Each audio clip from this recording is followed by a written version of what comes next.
fairly simple cartographic model, aka a flowchart.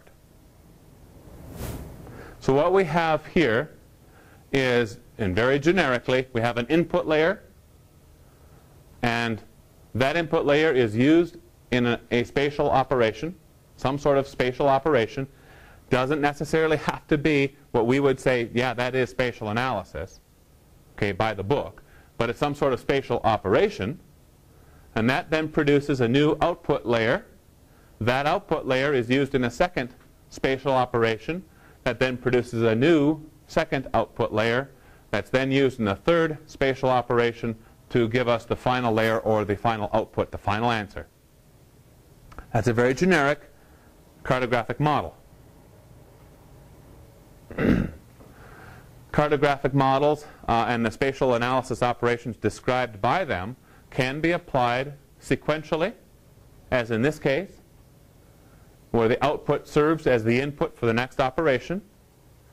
Spatial operation can also be called a function. You'll see that a lot in the literature, a function. Or it can be applied linearly. One input with many outputs. We have one spatial data layer that comes into this cartographic model. Three separate functions or spatial operations are performed on that one layer, giving us three individual outputs. Those three individual outputs may be standalone outputs, giving us three different answers to three separate questions, or they may ultimately be combined later on. They can also be performed in parallel. Many inputs, one output. Two spatial layers coming in. They are both used in one function to produce spatial data layer 6. Okay, that's a parallel type of operation or cartographic model. Or as an MCE, multi-criteria evaluation. A lot of our cartographic models are MCEs simply because a lot of folks do not draw up a cartographic model until it gets complex. And when it gets complex, a lot of times it's an MCE. If it's a really fairly simple linear spatial operation, cartographic model that we want to perform, we can visualize that in our head. And a lot of folks don't draw those up. They'll say, okay, I know I just got to take this roads layer and buffer it, and that's my answer. That's what I'm looking for. So you don't draw those up all the time. But a lot of times what you do see drawn up are these multi-criteria evaluations. And it's something like this that you're seeing up on the slide right now. And this is sort of a generic MCE cartographic model. Or here's a real-world cartographic model. This is fairly complex. This one was a, well, let me just walk you through this thing. What we have here is, it says up on top, collect field fire severity observations. Okay, we want to get at least 200, it says, approximately n equals 200. So this data is being collected simultaneously in the same time that this data is being collected in the field. We want to acquire satellite imagery, approximately 1 to 60 days post-fire. So between 1 day and up to 60 days following a wildfire, we want to acquire satellite imagery. That satellite imagery will have a green band, red band, near-infrared, shortwave. That's the minimum for this analysis that we want to perform. We also want to acquire another piece of input data, and that is a topography data layer, or a digital elevation model. Will work out just fine for us. Then what we're doing is we're taking all of these pieces of data and we're importing these into Ndvi GIS, another piece of software that happens to be very strong in raster type of processing. So that's why it's going into this one, and tells you the little routine that we want to use. So all that data then is brought into Ndvi. Then what we're doing is calculating the normalized difference vegetation index in Ndvi using the red and near-infrared bands. We're going to calculate a biomass layer using the near-infrared and green bands. We're going to calculate a normalized burn ratio using near-infrared and the SWIR band, shortwave infrared band.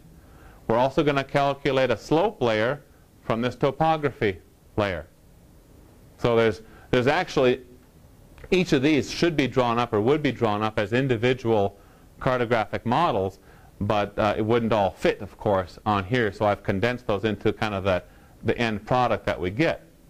Then all of this data, including the field training sites, are used in a classification tree analysis, a CTA analysis, classification and regression trees, they're oftentimes called CART analysis, using these variable settings to produce an output classification model of fire severity.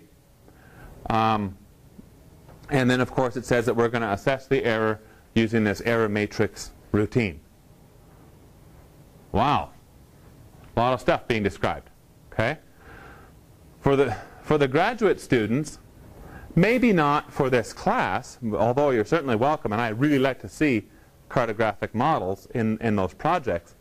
For the graduate students, this is the type of stuff that you need to be thinking about to, as you do your thesis research.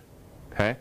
Think about laying out a nice cartographic model for what you want to do, and if you're writing a prospectus or a proposal that includes a lot of GIS, this really gets it across. It makes you think about what you're really proposing to do, okay? And it also communicates what you're doing, what you're planning on doing.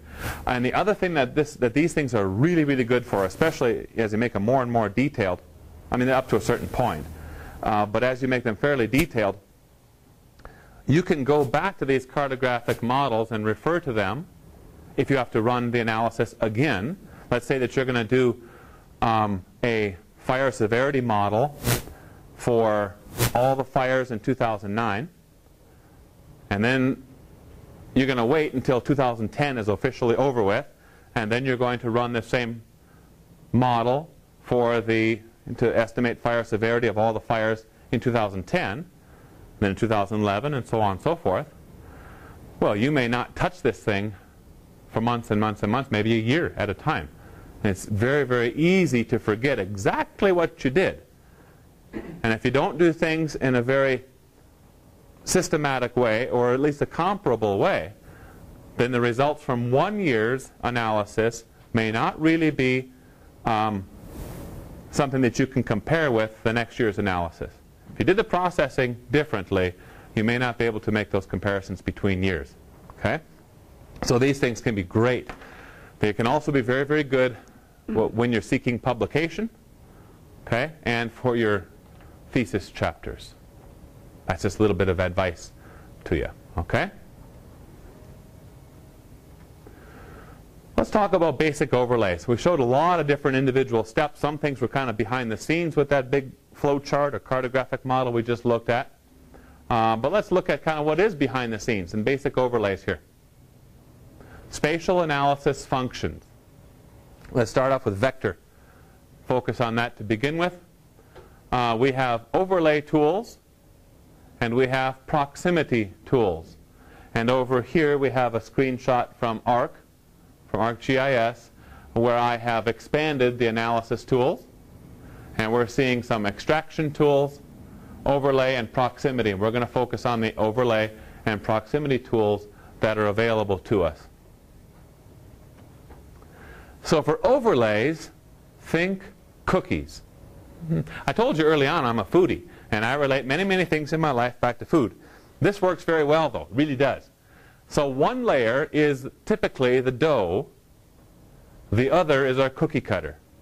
If you think in that context, a lot of these spatial operations that we are going to talk through will make a whole lot of sense, especially when you're deciding, well, which one's the input layer and which one's the intersect layer or something like that. Well, think dough and cookie cutter. That'll help you out. This allows us to determine a spatial set. So confer with set theory. If you're interested, there's a URL for you. Just as a little refresher, here's some stuff about set theory that you probably heard about in middle school or high school. Here we talk about unions and intersects, and some of you may have heard these things referred to as Venn diagrams in the mathematical world. Same thing applies straight over here in the geographic GIS world. So here's a GIS extraction type tool. It's called CLIP. We'll talk about these a little bit here. What does this one do? Well, we have an input feature, which is maybe land cover. Okay? And we have clip features. That's our cookie cutter.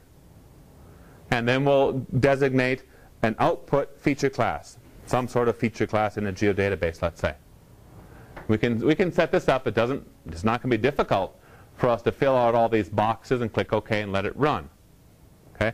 What we're going to get out of a clip is information about all of the land cover that falls inside of our cookie cutter, this little circle here. So this is it. We're not going to know anything. When we do a clip, we're not going to know anything about the cookie cutter. We don't need to know it. It's just a cookie cutter. Okay? So if that's what we want to do, just extract that piece of data. We don't care anything about the cookie cutter, then use clip. Yeah, go ahead. What is the clip feature? So say we do click on the open the folder, what are we looking for? What's going to be there? Yeah, another feature class. You're going to have to navigate around your hard drive or onto the network or whatever and find some sort of polygon that we want to use as that cookie cutter. Okay? In this case, they simply are showing, maybe that some sort of circular feature class could be a result of a buffer, something like this. Okay? But that's the deal on this. Now I'm saying put this thing into a feature class in a geodatabase. Okay? And this becomes even more important to use a geodatabase because a geodatabase is what in contrast to a shapefile? And it starts with T. Topological, right? It has topology. So let's say that we have this as our, and it's a shapefile. Let's say we're going to run through it with shapefile. And this polygon, this green polygon that we're seeing here, this one here, is 1,000, let's say this one right here is 1,000 meters squared in size. This blue polygon is, I don't know, 950 meters squared. This kind of grayish one is 700 meters squared, and this one's 560. Just making up the numbers. Okay? Shapefile. We go ahead and do this clip. Who cares about anything on the shape? This thing's attributes. That's not part of the clip process. We get this output. What is the area of this green one? This green polygon right here. If we look at the attribute table, of that shapefile, DBF, what is the area of that green polygon in the output?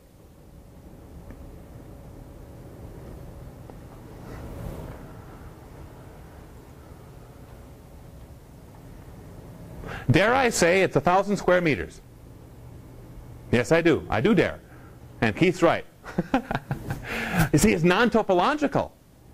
It's not going to recalculate the area for you. It treats all that stuff, area, length, perimeter, blah, blah, blah, as an attribute that you put in. Just carries it right across. Oh, it's wrong. Okay? Now let's redo this where everything's a feature class. So now we have a land cover feature class. We have a cookie cutter feature class inside of a geodatabase. This thing is, again, we'll trace through the green one in the center, this green one. Trace it through, 1,000 meters squared. Okay, we clip it.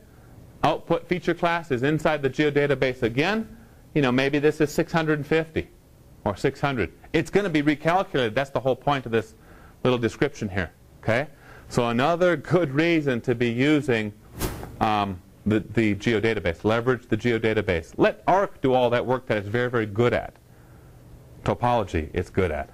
Okay, let the system do it for you. Okay? See how that works?